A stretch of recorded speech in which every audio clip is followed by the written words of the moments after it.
హెబ్రీలకు రాసిన పత్రిక, హెబ్రీలకు రాసిన పత్రికలో 13-17 ఏముంటుందంటే 13వ అధ్యాయం 17వ వచనంలో ఏమని ఉంటుందో చదువుతారా? మీ పైన నాయకులు ఉన్నవారు లెక్క ఒప్ప చెప్పవలసిన వారి వల్ల మీ ఆత్మలు కాయుచున్నారు.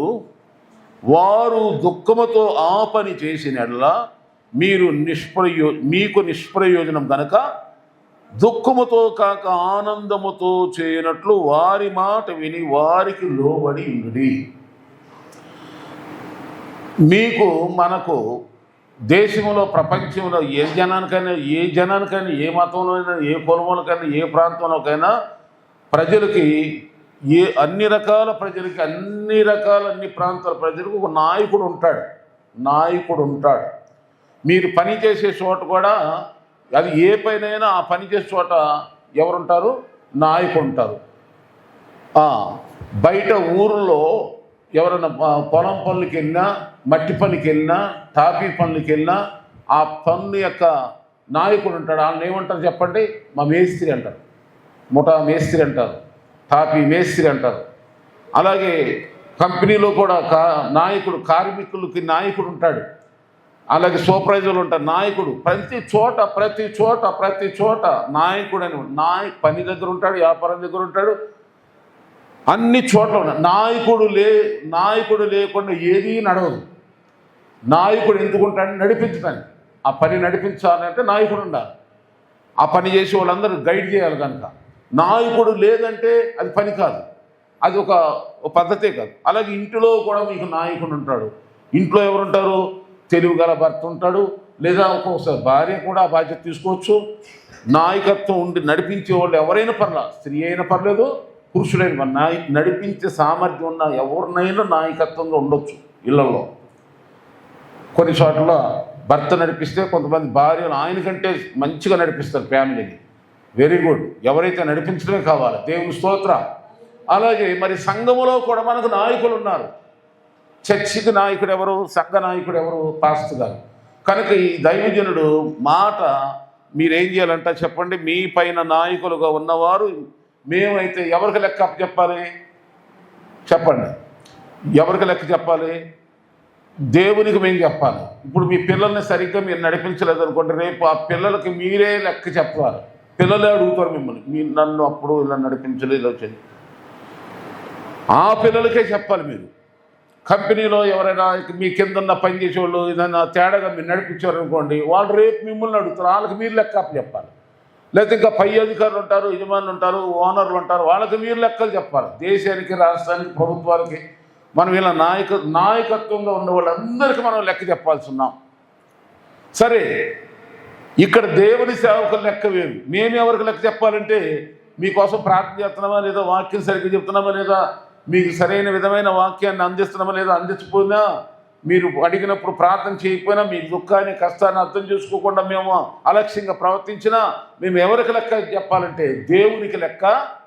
అందుకనే భయముతో, వణుకుతో మీ దేవుడు మాకు అనుగ్రహించినటువంటి మిమ్మల్ని మేము కాయుచున్నామని బైబిల్లో ఇంకో చోట రాయబడుతుంది. కనుక ఈ నాయకుడు చెప్పిన మాట వినాలి. వినలేదు అనుకోండి, మీరు బాప్తిసం పొందినా, బైబిల్ పట్టుకున్నా, మతం మార్చుకున్నా, కులం మార్చుకున్నా, రంగు మార్చుకున్నా, వస్త్రం మార్చినా, ఉపవాసాలు ఉన్నా, దీక్షలు చేసినా, యాగాలు చేసినా, తల కింద కాళ్ళు పైకెత్తినా ప్రయోజనం నిష్ప్రయోజనం. పెద్ద చర్చికి వెళ్ళినా, చిన్న చర్చికి వెళ్ళినా, గల్లీ చర్చికి వెళ్ళినా, ఏ చర్చికి వెళ్ళినా క్రిస్టియన్ బోర్డు పెట్టుకున్నా నువ్వు దండగా. అసలు నువ్వు క్రిస్టియన్ కాకుండా ఉంటేనే మంచిది. కనుక ఇక్కడ నాయకుడు మాట వినాలి. దైవజనుడు ఎవరు కూడా నాయకుడు ఉండాలి. ఏమన్నా మాకు నాయకుడు ఎందుకంటే మేమే నాయకులం అంటారా? చెడిపోతావు. నాశనమునకు ముందు గర్వము నడుచున్న, పడిపోవటకు ముందు అహంకారమైన మనసు నడుస్తుంది. చూడండి, సామెత గ్రంథం ఏమంటాడు దాని గురించి? నాయకుడు మాకు వద్దంటే ఏమనుందో చూడండి, 11-14. సామెత గ్రంథం 11వ అధ్యాయం 14లో ఏముంది? నాయకులు లేని జనులు చెడిపోతావు. అదే మాట మన సామెత గ్రంథంలో ఇంకో చోట కూడా ఉంది. నాయకుడు, అందుకని ఇజ్రాయేలు ఐగుప్తు దేశం నుండి రావటానికి ఆయనకు ఒక నాయకుడు ఉన్నాడు. ఎవరు? మోషే. తర్వాత యెహోషువ. అలాగే ఆదిమ సంఘాలు, క్రిస్టియన్ సంఘాలు, క్రైస్తవ సంఘాలు స్థాపించబడటానికి, నడిపించబడటానికి అపోస్తులు, ప్రవక్తలు సువార్థికులు, కాపర్లు, ఉపదేశకులు, ఎఫెసీయులు రాసిన పత్రిక 4:11 చూస్తారు ఈ మాటలు. 5 రకాలైనటువంటి నాయకత్వాన్ని దేవుడు మీకు ఇచ్చాడు. ఎఫెసీ పత్రిక 4:11 ఉంటుంది ఈ మాటలు. కనుక మనందరము కూడా దేవుడు ఎవరిని మన నాయకుడిని ఏర్పాటు చేశాడు. ఆ నాయకుడు మాట వినాలి. నాయకుడు మాట విననటువంటి వారందరూ అరణ్యంలో నశించిపోయారు. మోసే మాట విన్న వాళ్ళందరూ, నాయకుల మాట విన్న వాళ్ళందరూ కూడా చెడిపోతారు, పాడైపోతారని బైబిల్ సెలవిస్తుంది. ఏదో ఒక నాయకత్వంలో ఉండు. కనుక దేవుని బిడ్డలారా ఆలోచన చేయండి. నాయకుడు ఉండాలి. మేము ఎవరి మాట చెప్తాము? నాయకులుగా మేము అక్కడేముంది, మా మాట మీరు వినాలి, వినకపోతే అంతా నిష్ప్రయోజనం. అంటే దైవజనుడు మాట విశ్వాసులు సంఘం వినాలి. వినలేదనుకోండి మీరు చెడిపోతారు. మాకు సంతోషం ఉండదు. మీరు చెడిపోతే సంతోషం. మా దగ్గరికి వచ్చే సంఘానికి వచ్చేవాళ్ళు ఎవరైనా బాగుండాలని కోరుకుంటాం, కానీ ఎవరు కూడా పాడవాలని కోరమే. అలా కోరితే దేవుడు మమ్మల్ని ఊరుకోడు కదా. మాకు ఆ భయం తెలుసు. అందుకని మీరు చాలా విధేయులైన పిల్లలుగా, ప్రియమైన పిల్లలుగా, ముద్దొచ్చే పిల్లలుగా ఉండాలి. దేవుని సన్నిధిలో లోబడే వారికి ఉండాలి. ఎదిరించేవారుగా, వాదించేవారుగా, అవిధేయంగా, అలక్ష్యంగా, నిర్లక్ష్యంగా మీరు ఉన్నట్లయితే మీకు సంతోషం ఉండదు. ఈ ఐపీసీ మెస్సే గ్రేస్ మందిరానికి వచ్చే ప్రతి ఒక్కరు కూడా ఇక్కడ పలుకుతున్న దైవజనుడు నోట పలుకుతున్న దేవుని మాటకు వింటాం, లోబడతాం, చెప్పినట్టు వింటాం అనుకుని మనం రావాలి. చూడండి, దీని గురించి ఇంకా మనం ఏమనుందంటే న్యాయాధిపతుల గ్రంథం 9:7 ఏముంటుందంటే 3వ లైన్ చదువుతున్నాను చూడండి. 3వ లైను 9:7 న్యాయాధిపతులు, మీరు నా మాట వినిన ఎడల దేవుడు మీ మాట వినును. మీరు నా మాట వినిన ఎడల, ఇదిగో ఇక్కడ ఈ దైవజనుడైన దేవుని సేవకుడు శామ్యుల్ పీటర్ అయిన నా మాట మీరు వింటే దేవుడు మీ మాట వింటాడు. మీ ప్రార్థన వింటాడు, మీ కన్నీరు తుడుస్తాడు, మీ సమస్యను తీరుస్తాడు, మిమ్మల్ని స్వస్థపరుస్తాడు, విడిపిస్తాడు, బలపరుస్తాడు. దైవజనుడు మాట మీరు వింటే దేవుడు మీ మాట వింటాడు. తర్వాత చూడండి, యెహోషువ గ్రంథములో 1:17 మోషే కాలం అయిపోయిన తర్వాత, మోషే కాలం నడిపింపు అయిపోయిన ఆరోనుడు ఆయన చనిపోయినాక మోషే తర్వాత నాయకుడు ఎవరయ్యారండి? యెహోషువ. ఆ యెహోషువ ఇశ్రాయేలీయులు ఏమంటారు ఏనండి? 1:17 ఏముంటుందండి? 1:17 అక్కడ ఏమంటాడమ్మా? మోషే చెప్పిన ప్రతి మాట మేము వినినట్లు నీ మాట విందుము. నీ దేవుడైన యెహోవా మోషేకు తోడైనట్లు నీకు కూడా దేవుడు తోడై ఉన్నాడు. దీవిస్తున్నాను. మళ్ళా కాదు నువ్వేం చేయాలంటే నువ్వు మొదట్లో ఎట్లా ఉన్నావో ఇప్పుడు అలా ఉంది, ఫస్ట్లో ఎలా ఉన్నావో ఇప్పుడు చేసి చూపించు. నేను ఎవరికైనా చెప్తా, ఎంత పెద్ద విశ్వాసైనా, నాకంటే ఎంత పెద్ద వయసులోనైనా ఇప్పుడు ఏమైంది నీకు అని అడుగుతాను. ఇప్పుడైనా తప్పు చాలా చాలా రాంగ్ మాట్లాడుతున్నావు అని చెప్పి వాళ్ళకి అర్థమయ్యేలా చెప్తా. దేవుని స్తోత్రం. కనుక మొదట్లో ఉన్న ప్రేమను మరవద్దు. మోసే కాలములో ఎలా విన్నామో ఇప్పుడు కూడా నీ మాట మేము వింటాం. దేవుని స్తోత్రం. వినాలి, తప్పదు, లోబడాలి. సమ్మతి లేకుండా ఇద్దరు కూడి నడుతురా అంటే ఇద్దరికి సమ్మతి ఉంటేనే కదా కలిసి నడవగలరు. ఈ సంఘంలో మనందరం కూడా దేవుని సన్నిధిలో మన ఇద్దరము కలిసి నడవాలి. దైవజనుడు విశ్వాసులు మనం ఎలా ఉండాలి చెప్పండి? సమ్మతి ఉండాలి. నా మాటకు మీరేమవ్వాలా? నేను చెప్పేది సొంత మాటగా బైబిల్ మాటే కదా, అంగీకరించాలి. ఆ మాటకు మీరు సమ్మతించాలి. అప్పుడు మీరు దేవుని మాట వింటే దేవుడు మీ మాట అంటే దైవజనుడిని మీ మాట వినేలాగా చేస్తాడు. ఆమేన్. కనుక అప్పుడు మనిద్దరం కలిసి నడిస్తే దేవుడు ఆశీర్వదిస్తాడు. దేవుని స్తోత్రం. చూసేవాడికి ముచ్చటేస్తుంది. అలా కాకుండా మనం కలిసి సమ్మతి లేకుండా నేను చెప్పేది ఒకటి మీరు చేసేది ఒకటి అనుకోండి, అది ఎలా ఉంటుంది చెప్పండి? చింపేసిన ఇస్త్రాకులా ఉంటుంది, చూసేవాడికి బీటిగా ఉంటుంది, శత్రువులకి నవ్వులాటం ఉంటుంది. కనుక సమ్మతి కలిగి ఉందుముగాక. చెప్పండి, దేవునిలో సమ్మతి కలిగి ఉందుముగాక. సంఘము దైవుని జాయుడు కలిసి మెలిసి దేవునిలో ఆనందిస్తూ ముందుకు సాగిపోవాలి. ఏమంటే దేవుని మాటలు వింటే 7 ఆశీర్వాదాలు నేను ఇప్పుడు చెప్తాను. దేవుని మాట వింటే చూడండి, లోకంలో చాలామంది క్రైస్తవులైన వాళ్ళు బాగుపడకుండా చెడిపోవటానికి కారణాలు ఏంటంటే దేవుని మాట వినరు. ఈ బైబిల్లో ఏముందని వినరు. అది ఎవరో క్రైస్తవుడు చెప్పాడు, అది ఎవరో చెప్పారు, వీళ్ళు చెప్పారు, సొంత మాట చెప్పారు, అవి వింటారు. అదిగో వాళ్ళు చాలా కాలం క్రైస్తవులు అండి, వాళ్ళు బాగా ఇంకేం చెప్తారు తెలుసా, వాళ్ళు పాస్ట్ గారు కూడా వింటాడు అని అంటారు. బైబిల్ చెప్పినట్టుందా లేదా? మీరైనా నేనైనా, నేను చెప్పేదైనా ఇంకోళ్ళు చెప్పేదైనా బైబిల్ చెప్పినట్టుందా లేదా? బైబిల్ చెప్పినట్టు లేదా? ఆడెంత ఒకళ్ళ పైనుండి దిగొచ్చు దేవుడైనా సరే తీసి తొంగలో పెట్టాలి అలాంటి దేవుని స్తోత్రం. లేఖనము చెప్పినట్టు వినో. లేఖనము చెప్పే బైబిల్ దేవుడు చెప్పే మాట వింటే కలిగే 7 ఆశీర్వాదాలు నేను ఇప్పుడు ఈ సమయంలో మీకు చెప్తాను. చూడండి, త్వరగా చెప్తాను. మత్తయి సువార్త 7:24 ఏముంది చూడండి. మత్తయి సువార్త 7:24 ఏముంటుందంటే, కాబట్టి ఈ నా మాటలు విని వాటు చొప్పున చేయు ప్రతివాడును బండ మీద తన ఇల్లు కట్టుకుని బుద్ధిమంతుడు వలే ఉండును. దేవుని మాట వినకుండా నువ్వు ఎంత విలువైన ఇల్లు కట్టినా ఆ ఇల్లు ఇసుక మీద వేసిన పునాది. గాలి వచ్చినా తుఫాను వచ్చినా ఎవరన్నా ఏది చేసినా ఊసి ఊడిపోదు. అంటే దేవుని మాట వినని భక్తి, బైబిల్ ప్రకారం లేని భక్తి, లేఖనాల ప్రకారం లేనటువంటి మనిషి భక్తి జీవితం ఇసుక మీద ఇల్లు కట్టినట్టు ఉంటుంది. చిన్న సమస్యరా కానీ, కష్టమరా కానీ, బాధరా కానీ, కొత్త సమస్య ఏదో ఒక పరీక్షరా కానీ ఏమేడు రేడు అడ్రస్ ఉండదు.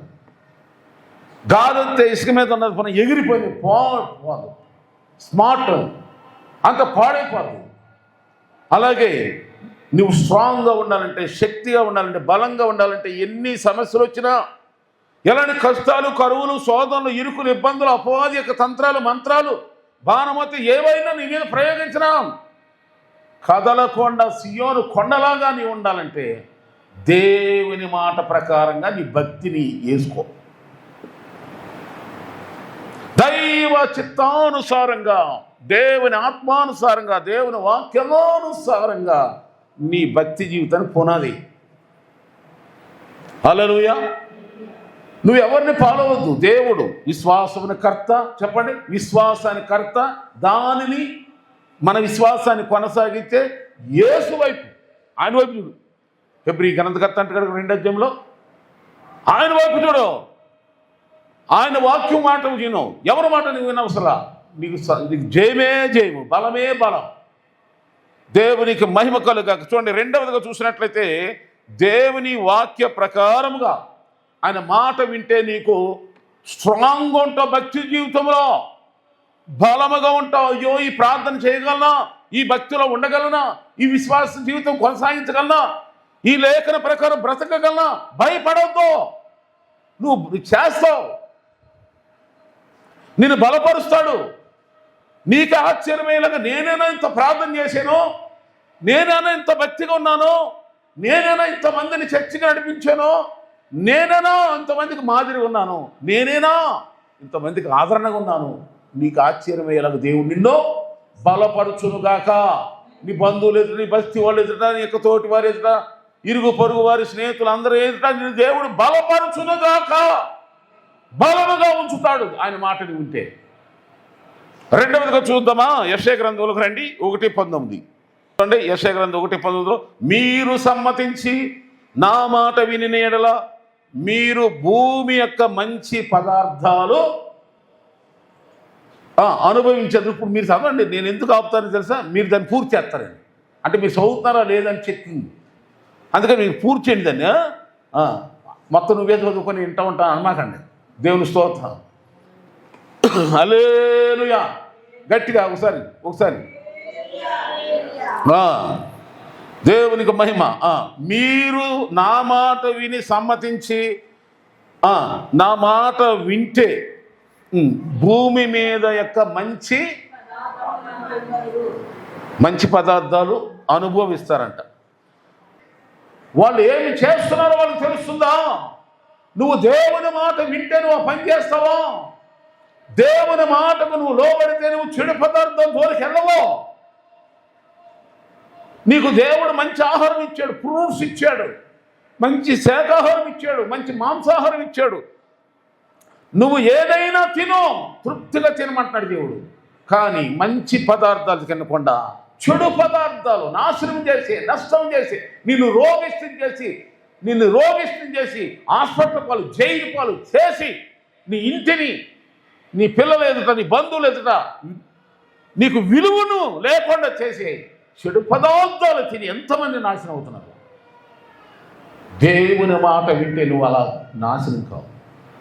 నువ్వు కష్టపడి సంపాదించుకుంటే వచ్చింది ఆ డబ్బు. నువ్వెంతో ప్రయాసపడతావు. ఒకప్పుడు తినటానికి మామూలు ఆహారం ముద్దలేని స్థితిలో ఉన్న దేవుడు నీకు మూటలు ఇచ్చాడు, మంచి ఆహారాన్ని ఇచ్చాడు. ఇదివరకు నువ్వు కూల్ డ్రింక్ దాటకు డబ్బులుండేవి కావేమో, కానీ ఈరోజు నీవు ఏదైనా తినే అవకాశం దేవుడు. మంచి ఆహారం తినాలి. పోనీ అది నీకు ఆరోగ్యం ఇస్తుందా? ఇవ్వదు. కనుక డ్రగ్స్ రకరకాలు. కనుక నీవు దేవుని మాట వింటే నీ యొక్క ఆస్తిని, దేవుడు నీకు ఇచ్చినటువంటి ఐశ్వర్యాన్ని, ధనాన్ని, దేవుడు నీకు ఇచ్చిన ఆహార పదార్థాలు మంచిగా తింటావు.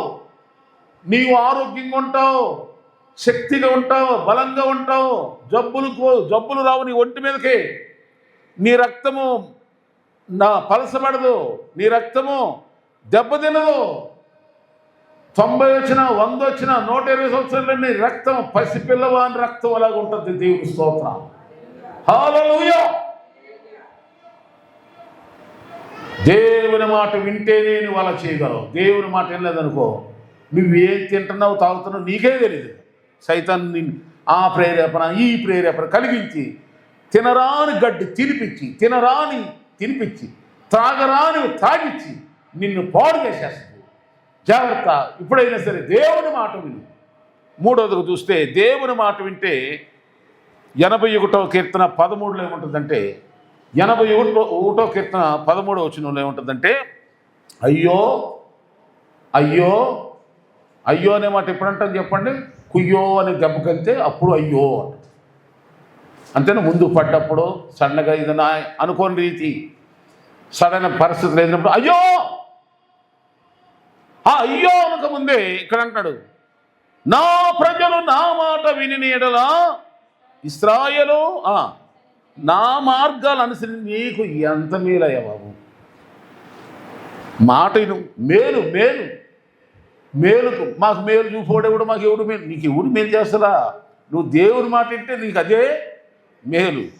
21వ వచనం కూడా చూడండి, అందులోనే 81వ కీర్తన 21లో కూడా ఉంటుంది అదే మాట. అయ్యో నా ప్రజలు నా మాట వినినేడ్లా, ఇశ్రాయేలు నా మార్గములను అనుసరించినట్లా ఎంత మేలు, ఎంత మేలు, మేలు మేలు మేలు. మేలులెన్నో చేయువాడు మన ప్రభువు, బాధలన్నీ తీయువాడు మన ప్రభువు. మేలులెన్నో చేయువాడు మన ప్రభువు, బాధలన్నీ తీయువాడు మన ప్రభువు. ఇలాంటి ఈ ప్రభువు మరి లేడు, ఆమె ఇలాంటి ఈ ప్రభువు మరి లేడు ఈ భూమిలో. హల్లెలూయా హల్లెలూయా హల్లే హల్లే. మేలు మేలు, దేవుడు మేలు చేస్తాడు. నువ్వు మాట విను, ఇంతే నీకు మేలే. ఏమంటే ఇక 4వ మాట చూడండి. 4వ ఆశీర్వాదం ఏంటంటే మనకి మొదటి సమూయేలు గ్రంథం 12:14. మొదటి సమూయేలు గ్రంథం 12:14 ఏమంటుందంటే, మొదటి సమూయేలు గ్రంథం 12:14 ఉంటుంది, మీరు యెహోవా యందు భయభక్తులు కలిగి ఆయన మాటలు విని ఆయనను సేవించి ఆయన ఆజ్ఞలను భంగము చేయక మీరును మిమ్మును ఏలే రాజును మీ దేవుడైన యెహోవాను అనుసరించిన మీకు అది మీరు మీ భర్త లేక మీ భార్య ఎవరైతే ఇంట్లో ఇందాక చెప్పాను కదా ఏలే వాళ్ళు భర్తే ఉండాలనేవి లేదు రూలు ఏలొచ్చు భార్య కూడా వెళ్తుంది ఇంటిని దేవుని స్తోత్రం ఏలే వాళ్ళు నాయకత్వం నడిపించే వాళ్ళు ఎవరైనా సరే ఇంటిని చక్కగా సజావుగా మంచిగా నడిపించేవాళ్ళు ఎవరైనా నాయకులే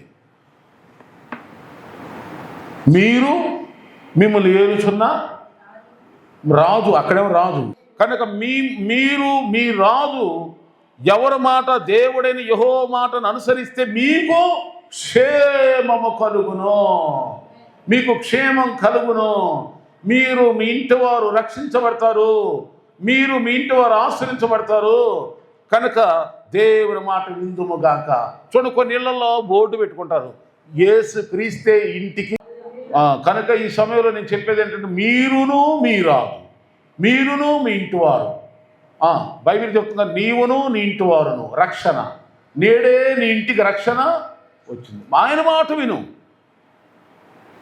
క్షేమం కలుగునుగాక ఎప్పుడైనా చూడండి కుటుంబం అంతా దేవుని మాట వింటే దేవుని సన్నిధిలో గడిపితే ఆ ఇంటి క్షేమం కలుగుతుంది అలా కాకుండా ఇప్పుడు చిన్నగా మీకు ఉదాహరణ అర్థమవుతాను నలుగురు ఉంటారు ఇళ్లలో నలుగురు ఉంటారు లేకపోతే నలుగురు వద్దులే ఇద్దరు ఉన్నారు భార్యాభర్తలు ఇద్దరు కష్టం చేసి సంపాదించుకున్నారు అనుకోండి ₹1 మిగులుద్ది అలా కాకుండా భార్య సంపాదించుకొచ్చి భర్త దుబారా ఖర్చు పెడుతున్నారు అనుకోండి ఎలా ఉంటుంది అక్కడ ₹1 మిగలదు కాదు కదా అప్పులు అవుతారు అలాగే భక్తి జీవితం కూడా అంతే ఒకళ్ళే కష్టపడతా ఒకళ్ళే ఉపవాసాలు ఉంటాం ఒకళ్ళే ప్రార్థన చేస్తాం మిగతా ఇద్దరు ఒకళ్ళు అలా చేస్తా సైతాను వశం లోక వశము వాళ్ళ ఇష్టానుసారంగా శరీరానుసారంగా ప్రకృతి సమంగా జీవిస్తున్నారు అప్పుడు ఏమవుతుందంటే ఇక్కడ మీ శక్తి సరిపోదు అక్కడ అప్పుడు ఏమవుతుంది సైతానికి సోటు వస్తుంది అపవాదికి సోటు వస్తుంది అందుకని అపవాదికి అసలు చోటే దొరకకుండా ఉండాలంటే నీవు నీ ఇంటి వారు అందరూ కూడా దేవుని సన్నిధిలో గడపాలి అప్పుడు ఏమవుతుందంటే ఇక అపవాది మీ జోలికి ఎవరి జోలికి రాదుక అందుకని దేవుని బిడ్డలారు మీరు మీ రాజును మాట వింటే మీకు క్షేమం మీరును మీ పిల్లలు మీరు నీ భర్త నీ భార్య ఇంటిల్లో పాదందరూ యేసు ప్రభు మాట వింటే మీకు క్షేమము తర్వాత ఇంకో మాట చూద్దామా 6వది ఏంటంటే నేను చెప్పేది చూడండి ద్వితీయోపదేశ కాండంలోనే రండి 15వ అధ్యాయం 5 ఏముందంటే కావున నేడు నేను నీకు ఆజ్ఞాపించుచున్న ఆజ్ఞలన్నిటినీ అందరు తెరవండి 15 అధ్యాయం ద్వితీయోపదేశ కాండం 15:5 కావున నేడు నేను నీకు ఆజ్ఞాపించుచున్న ఈ ఆజ్ఞలన్నిటిని అనుసరించి నడుచుకొని నీ ఎడల నడుచుకొనుటకు నీ దేవుడైన యెహోవా మాటను వినిన ఎడల అదే మీలో బీదలో ఉండనే ఉండరు నో పూర్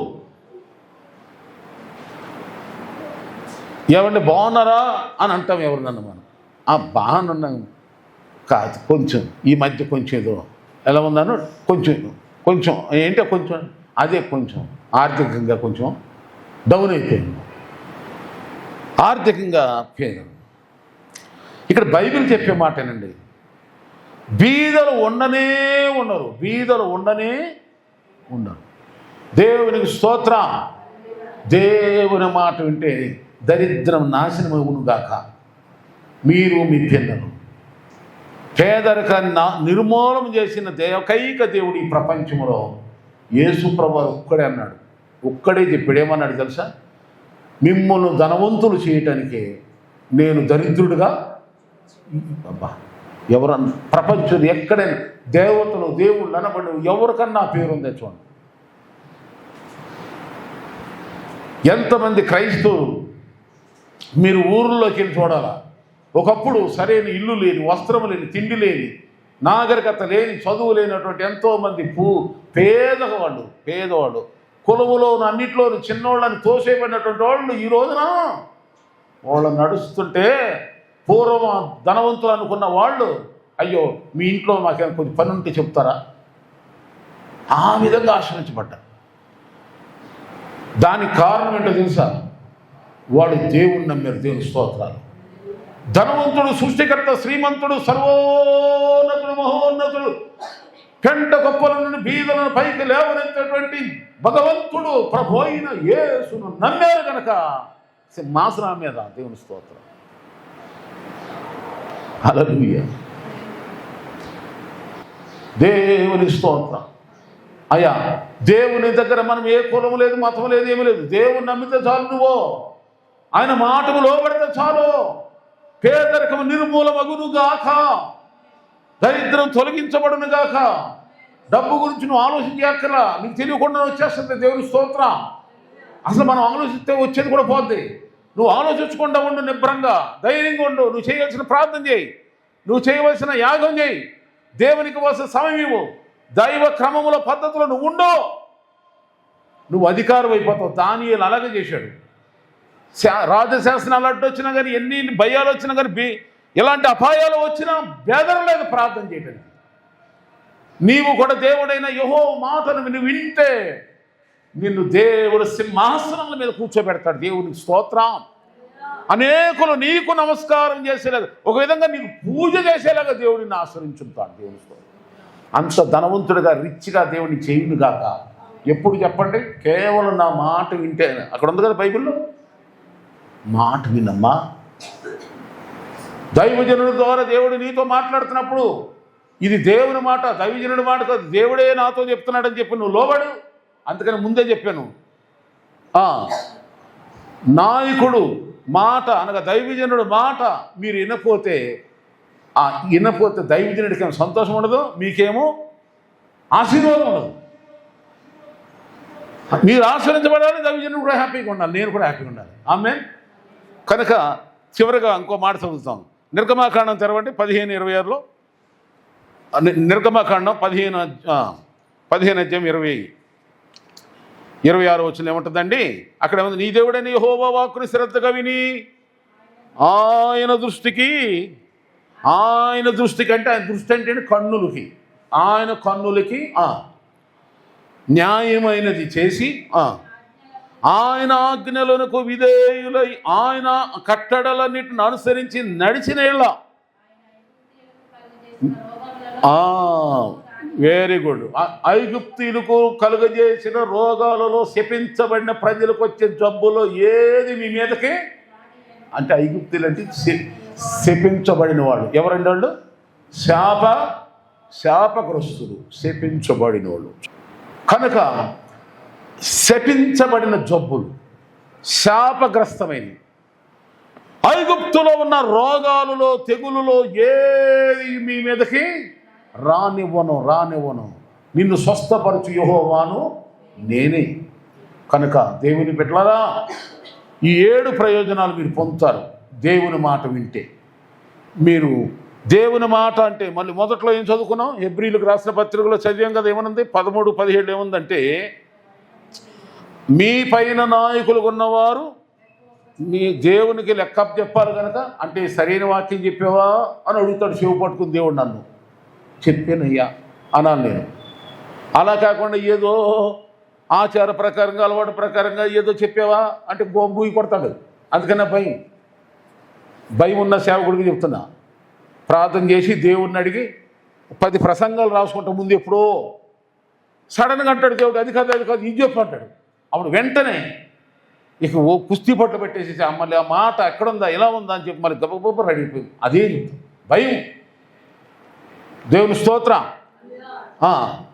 అలా దేవుడు. అందుకని మేము లెక్క అప్పచెప్పవలసిన వారమై ఉన్నాము కనుక మేము దుఃఖముతో, అయ్యో నేను ఇంత చెప్తున్నా, ఇంత ప్రార్థన చేస్తున్నా, ఇంత అమ్మా నాన్న అంటున్నా కానీ వీళ్ళేం నా మాట వింటలేదు అన్ని దుఃఖముతో మిమ్మల్ని పలకరించిన మీకు ఏం చేసినా మీకు ప్రయోజనం ఉండదు.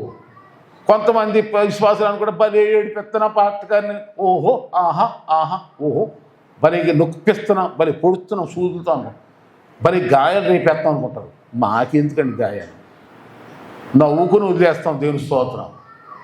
ఇంటే లోపడితే దేవుడు ఆశ్రయించబడతారు. ఎనకపోతే మనకెందుకయ్యా అని ఇట్టెట్టుతూ కొంతమంది పాపం రోగాల పాలు పాస్టర్లు ఉన్నారు, జబ్బుల పాలు, గుండె జబ్బులు కూడా వచ్చినాయి సేవకులు చాలామంది. ఆ మధ్య నేను విన్నాను పెద్ద పాస్టర్ గారికి, పెద్ద పాస్టర్ గారు, సంఘం చాలా పెద్దది, ఒకేసారి కొంతమంది సడన్గా మిస్ అయ్యారు, మానేశారు. పాప ఎందుకంటే గుండె జబ్బు వచ్చేసింది. తర్వాత మరి కోలుకొని వాళ్ళు వీళ్ళు నాబోటోళ్ళు వాళ్ళని ధైర్యపరిచారు.